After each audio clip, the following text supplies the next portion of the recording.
Tatlong weather system ang nakakaapekto po ngayon sa ating bansa. Asahan pa rin ang mga ulap na kalangitan at kalat-kalat na pag-ulan sa maraming probinsya. Ang update sa lagay ng ating panahon, alamin po natin mula kay Pag-asa Weather Specialist Ana Cloren. Ma'am Ana, magandang umaga po. Ano po ang update sa ating panahon?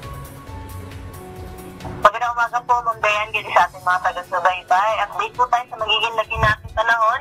Shear line pa rin po yung nakaka-apekto, lalo na po sa may silang bahagi ng Luzon, na kung saan magdudulot po ito ng maulap na kalangitan na may kasama mga pag-ulan sa may bahagi po ng Bicol Region, Cagayan, Isabela, Quirino, Aurora, Quezon, Oriental Mindoro, Marinduque at Romblon.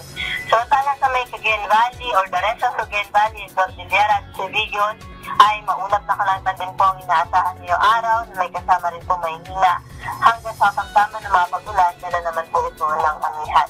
At dito po sa Metro Manila, pati na rin po sa ibabahagi ng Luzon, ay yearly maaliwalas naman po inaasahan natin ngayong araw, no? At kung may mga pag-ulan na, panandalian lamang o mga pag-ambon na rin ng amihan. Palalabing na, o sa may bahagi na po ng Eastern Visayas, Caraga, Davao Region, Sulu at Tawi-Tawi, ay maulap na kalangitan din po ang inaasahan ngayong araw na may kasama po ito may hina hanggang sa kontaman, minsan malakas na bugso ng mga pag-ulan, epekto naman po ito ng surge. Pero sa nalalabing bahagi po ng Visayas sa Mindanao, maaliwalas ang panahon na maranasan ngayong araw, ngunit maghihanda pa rin sa posibilidad ng mga thunderstorms sa hapon at sa gabi.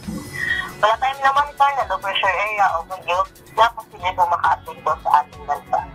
Yung pilitas sa Forecasting Center, ito po si Ana Cloren, magandang umaga po. Marami pong salamat, Pag-asa Weather Specialist Ana Cloren.